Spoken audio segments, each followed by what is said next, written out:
Welcome, g'day, my name's Seb and I'm here to talk about the 3 pillars to create a culture for innovation. And if we have time at the end, I'll also tell you how I got kicked out of a library once upon a time. This brings me back some scary memories. Yes, I did indeed start a business at 8 years old. My entrepreneur journey did start at a young age. It was a business called Sunscreen Squirts. Although I do want to correct one point. It was in Hobart, not Tasmania, not Sydney. I live in Sydney now, but it was in Hobart. It's a great little business. I basically acquired my mum's family value pack sort of thing of sunscreen and went down the beach and 50 cents a squirt. You can get about 50 squirts out of one of these things here. So, 50 cents a squirt, 50 to 60 squirts. You're making about $25 clear. And at 8 years old, back in the mid-80s, that's actually not too bad. Late 80s? Yeah, late 80s, that's not too bad. There's only one problem with this business concept, is it's inherently seasonal. And I did grow up in Tassie, where the season is 2 weekends, unfortunately. I'd hate to think of what my life would have been like now, had I, say, grown up in Queensland or somewhere where they've got a little bit more warmer months. Great business at 8, by the way. It doesn't work so well at 18 or 28. I'm not sure if I'd want to go down the beach at Melbourne, at St Kilda at my age now with 50 cents a squirt and offer it to the beachgoers. I'd hate to think of the sort of people that actually want that. Anyway. I then, after doing that and faffing about a bit at school, I actually joined the Navy, believe it or not, which seems like a bit of an odd place for someone who is, sort of started an entrepreneurial career at 8 years old to sort of get destined into, because you'd think that the Navy and the military is the antithesis of innovation and disruption and entrepreneurship. And to a large degree, it is. But there are some important inherent lessons I learned and skills that I learned throughout the Navy. And my parents, I think, are very thankful that I decided to go down that path, because it sort of shaped me into who I am today, and sort of took a few of the edges off my character. 10 years in the Navy, which is a long time, and something I think you'll appreciate over time, particularly with entrepreneurial people, is they tend to think quick and then act quick and then think about it later. I joined the Navy literally 3 days before I joined the Navy. Where I was standing in line at Tasmania University about to enrol in biomedical engineering because I was chasing someone who had just enrolled in bioengineering. Career decisions at 17. And I got a phone call from Defence Recruiting. I filled all my papers out for engineering, and I was about to stand at the front, and Defence called and said, we've got a position, 10-year contract, Navy, the Defence Academy in Canberra, weapons engineer. You interested? And I went, oh yeah, sounds cool. Would you be happy to leave on Monday? This was Friday lunchtime. I went, yeah, bugger it, why not? And that's literally how I joined the military. Had they called me 5 minutes later, I probably would have said no. So one of those sliding doors moments anyway. So in the Navy, worked on postgraduate studies. I've developed some technologies to land unmanned aircraft autonomously on the back of moving platforms, warships. We were the first internationally to be able to land a drone, as they're called now, but UAV, on the back of a moving platform. Using lasers. And if anyone remembers the Matrix, the good one, the first one, you got the Nebuchadnezzar that comes down and it scans the ground with the lasers. I basically built that. Not the Nebuchadnezzar bit, but the laser bit. And had we been a bit better with our pattern definition, we may have been able to knock out Microsoft Kinect. We beat them by a few years, because fundamentally it operates the same way. The unfortunate thing is I didn't see the bedroom dancing application of my military hardware.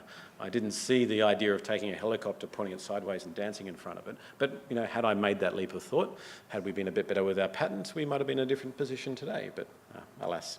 10 years in the Navy, had a few startups, not all successful, had some absolute tragic failures, which if you can remember long enough, I will answer those questions at the end. I'm now comfortable talking about it, talking about failure as an important evolution, and also some successes. So I netted 0, pretty much, after doing this for 10 years, which everyone tells me was great, didn't feel good. Everyone tells me it was great, arrived at the same point I started, but with lots of learnings. And then launched into BlueChilli. So what is BlueChilli? We're an organisation that connects entrepreneurs, investors and corporates together to solve and address the world's greatest challenges. And we've got a pretty awesome structure of how we do that. And this structure is based on 3 core pillars, 3 pillars of innovation, which I learnt and developed after teaching 8-year-old kids, like my former sunscreen squirt self, say that quickly, 8-year-old kids how to run their own business. So let's talk about that. So There's an organisation called Club Kidpreneur, founded by a guy called Creel Price, amazing entrepreneur himself. And I got drawn into this concept right at the start of the program, where he had this idea of being able to foster a generation of entrepreneurs, to be able to encourage the 8 to 10-year-olds out there to be able to take up and learn the basic principles of smart business, of failure, of starting something, and give them the encouragement, because as we know, our education system is a little bit old. It's built on a industrial revolution era, and it's not necessarily applicable to the modern entrepreneur or the modern child.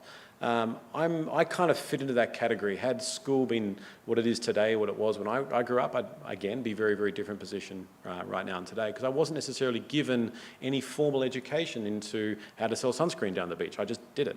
But there's lots and lots of people that if you just give them that little level of encouragement, they'd be much better at sort of taking those next steps. And that's what we wanted to do.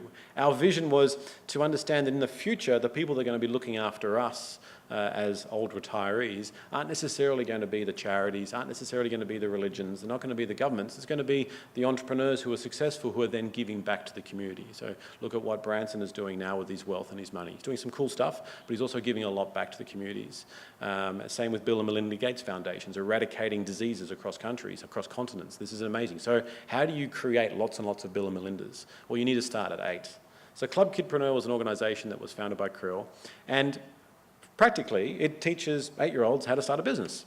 And we've broken that really big, long step down into 3 easy chunks of ready, set, go.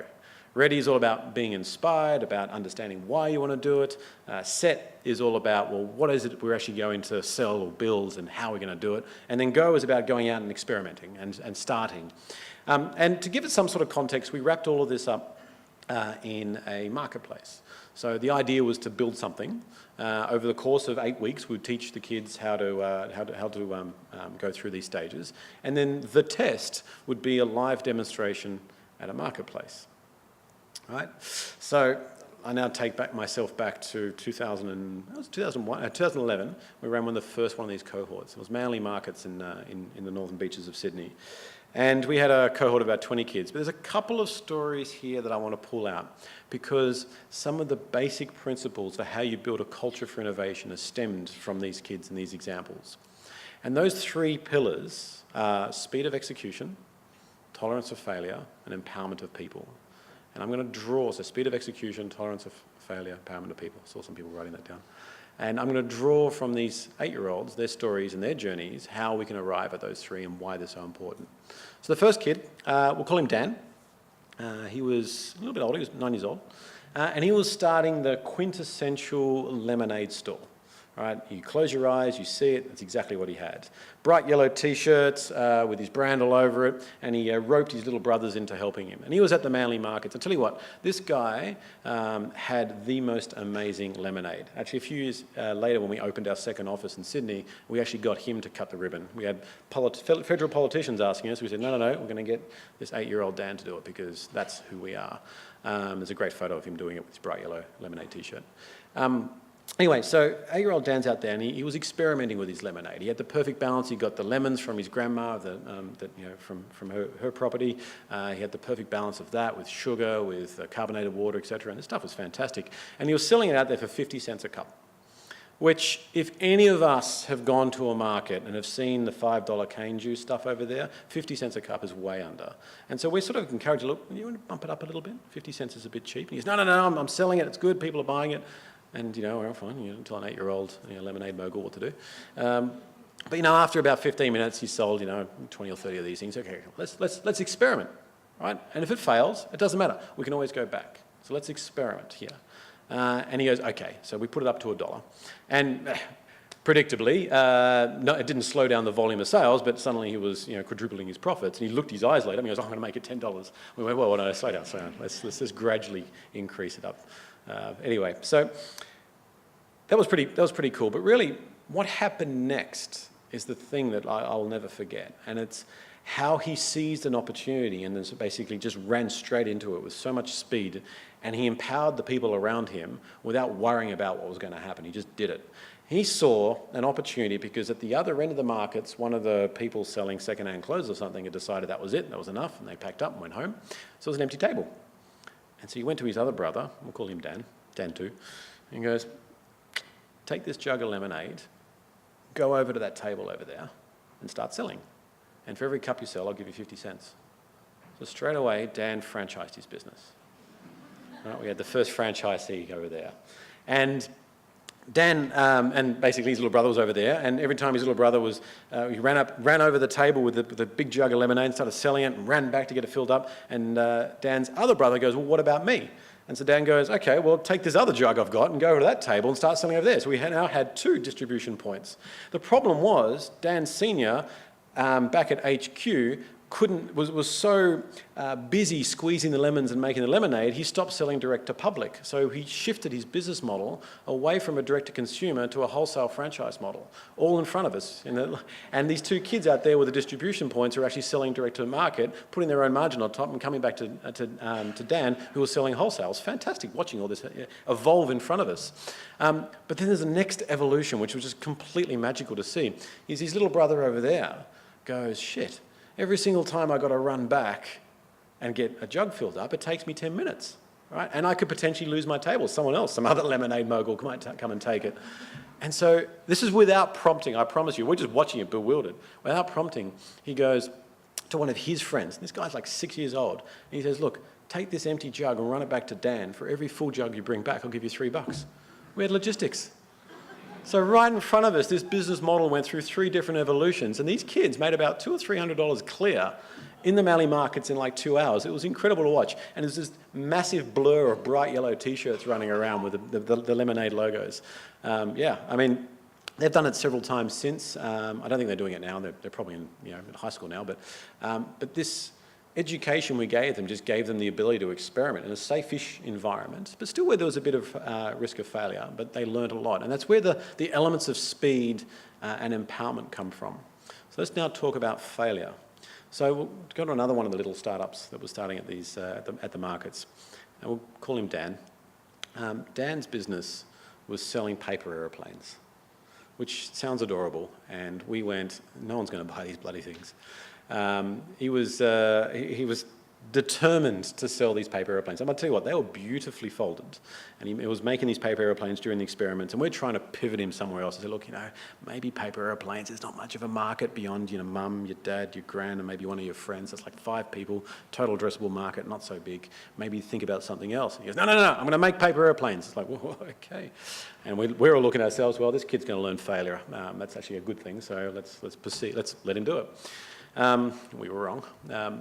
So he's at the markets, and he made 40 of these beautiful paper airplanes. And much to our surprise, he sold about 20 of them in the first 45 minutes. I was like, shit, no, I didn't expect that. Selling them for 50 cents an airplane, or special price 4 for $2. He didn't quite get that bit of the discounting, but anyway, that's what was written on the board. And we went, okay, yeah, we'll let that go. You're supposed to give a discount. He goes, why? I said, yeah, good point. I don't give a discount. I don't think anyone did buy 4, but whatever. But he started panicking because he's going, I'm running out.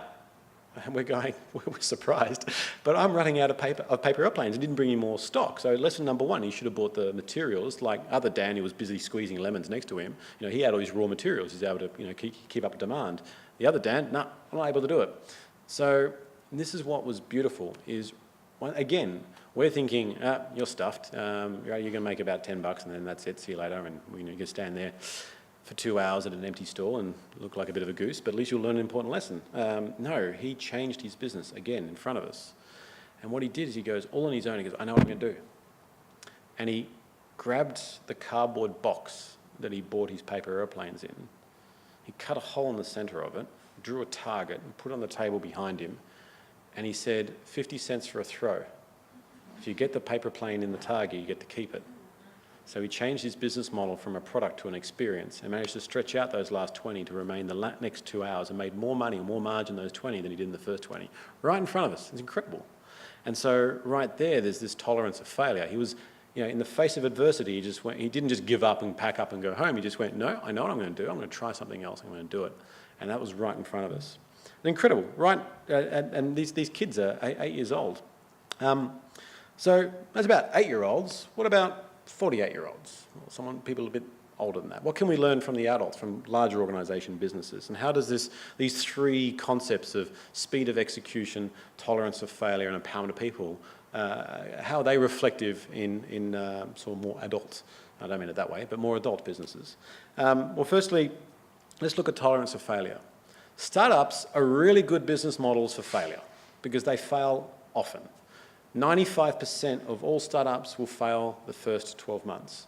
And of the remaining 5, only 7% are able to actually achieve funding.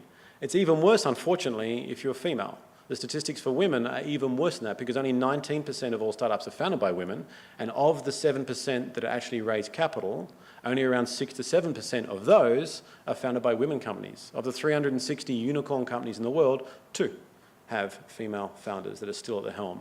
Of the ASX 200, there are more CEOs called Peter than there are women CEOs. So there's a huge imbalance then. I'll get to how we address that later. But startups are an amazing proxy for failure. Why? Why is that? It's because people are crazy and they're willing to risk everything for something they truly believe in. And that's a very powerful thing about startups. But also failure is contained and somewhat constrained by the amount of capital and resources a startup has. So unlike a large corporate that has shareholders, that has capital, that has quarterly reports and has to make progressive gains over slow time, startups can risk everything on a pivot to challenge and try something else, and they do it all the time.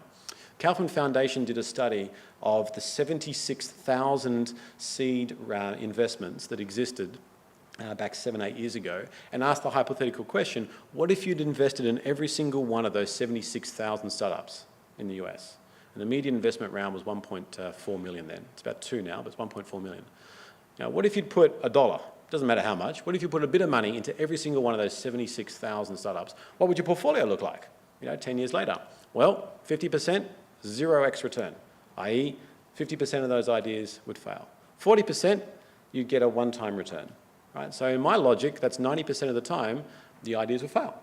9% of cases, you get a 10x return, and 1% you get a 100x return, which is pretty awesome. And notwithstanding the 90% failure, your net return over the entire portfolio works out to be about 20% IRR per annum.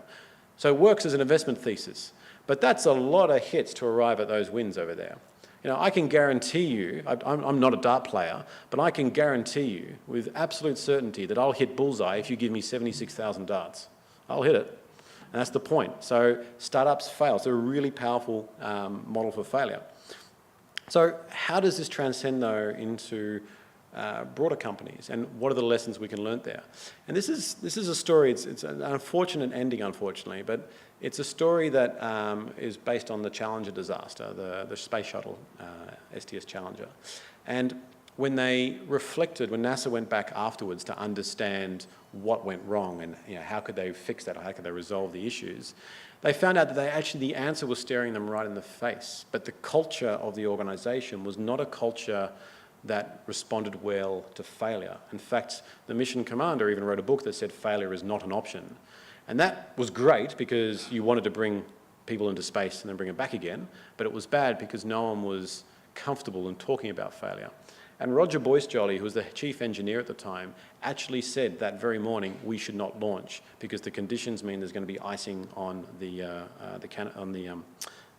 insulation, and that's caused risk outside of acceptable merits. He was overruled by his command, but he was documented and saying you should not launch. Imagine him after the fact reflecting on that. Well, he's reflected pretty well, and he's written a lot of books on this. You should definitely check him out. But one of the things I've taken from his learnings is this concept of a pre-mortem. There's no point doing a post-mortem because you're doing it after the fact. It's too late. So a pre-mortem is doing the same things earlier on. And this is a hypothetical exercise that I often take some of our founders through to help them understand, well, what happens when you fail, and how can you mitigate those failures earlier on the piece. And what you do is simply you put yourself in a room with your stakeholders or your friends or whoever's going to be brutally honest to you, maybe not your friends, and you ask them, okay, imagine this project we're doing, this startup, this home renovation, doesn't matter. Imagine this project, whatever it is, has gone terrible. Now, I don't mean just bad and we've lost money. I mean, you can't walk down the hallways without people looking at you funny, and people are sort of muttering behind their backs all the time at you and throwing things like that bad. Like you feel ashamed to go to work or wherever it is. That's how bad it went. So put yourself in there and reflect on that. And then ask yourself why. Well, what happened to get there? And ask everyone in the room what happened. And that simple exercise of sharing failure amongst yourselves suddenly makes it acceptable to talk about. Right? Which means in 6 months, 12 months, later down the track, when you're starting to see some of these things emerge, well, you've already spoken about it, so you've removed the stigma of talking about failure just by doing that simple exercise. So if you can reflect on that to bring that into your culture, it's a very powerful way of tolerating failure within projects or organisations. Another thing that startups do sometimes quite well about failure is understanding that failure at a business model doesn't mean that you as a founder are a failure. There's a very important distinction there. To abstract yourself and remove yourself away from the failure and to treat business as a series of experiments to arrive at product market fit and profitability means that if you remove yourself from that, yeah, it hurts, but you can look forward and learn from it and move forward. People often say that failure is a trophy. It's something that you should aim to achieve. I think that's bullshit. I think if you're aiming to fail, well, you'll succeed at failing. That's not good. The whole point of that sort of mantra of why failure is a badge of honour is because I want to invest in the person that's failed 10 times because there's 10 lessons that they've learned, as long as they're getting back up and trying again. That's actually where that theory comes from. But it's all about embracing that failure and learning from it. So at BlueChilli, we celebrate failure, and we have a little trophy. I was going to bring it, but I'm flying international this evening, and I don't think they'd like having this on check-in. It's a little golden rooster about this big. It's a little golden cock that we award to the biggest cock up. And when someone cocks up, we celebrate it by awarding this trophy to them, and they reflect on what it was that went wrong, and they talk about it. And the worst that happens to them is this trophy sits on their desk for the next week or day or however long it takes for someone else to get it. I won it 3 times. I won it first, and I won it another 2 times after that. The important thing is this is not a tool to ridicule or to laugh at, even though we do have a bit of a sense of humour about it. This is a tool to embrace it and to accept and acknowledge that failure is going to occur and that we're celebrating it. Right? This is a celebration. We get together, we gather, and we learn from it. And we share the collective knowledge about how we're not going to do that again. And as an organisation, we learn and we evolve. And yeah, I really don't think they would let me through security with that little trophy. So, at BlueChilli, how do we get away and do this? What do we do? Well, we help startups. Startups fail often. It's difficult, it's lonely. They don't necessarily have all the right skills or capital or funding or people around them. And our model is to provide those, to support our entrepreneurs with all these people. Our vision, again, to connect corporates, startups and investors together to solve the world's greatest challenges. We do so in program verticals, we call them. Programs like, they've got names like She Starts, City Connect, Collaborate. And the whole concept here is to bring all these amazing people together to invest real money into their businesses and to help them launch their businesses. And to look at those 3 pillars of innovation, the speed of execution, to be able to move really, really quickly, to learn from what we're trying to do, to tolerate failure and to really embrace the concept that just because the idea fails doesn't mean that you fail. Right? The idea failed, that's fine, we can try another one. And to empower people to take ownership of their ideas and to empower others to support those ideas. We identified 5 key risk areas, if you like, 5 reasons why startups do fail. And our whole model is based around reducing those 5 key risk areas. I'll tell you what they are. There's the risk of team, technology, traction, so sales, tender, money, so I can keep my alliteration going with my T's, and timing. And what we've done is to systematically build our business model around each of those 5 key risks there. And if you're reflecting on your own ideas, your own businesses, or someone else that you know has got a business, look at those 5 key risk areas yourself and think about, well, how can you reduce those 5 key risk areas? We analysed not all 76,000 of those startups I said before, but a big chunk of them to arrive at these 5 key risk areas. 42% of startups fail because of the wrong product market fit, which is a function of technology and traction. So they can all fit in these categories. So ask yourself, how can you take those and de-risk them?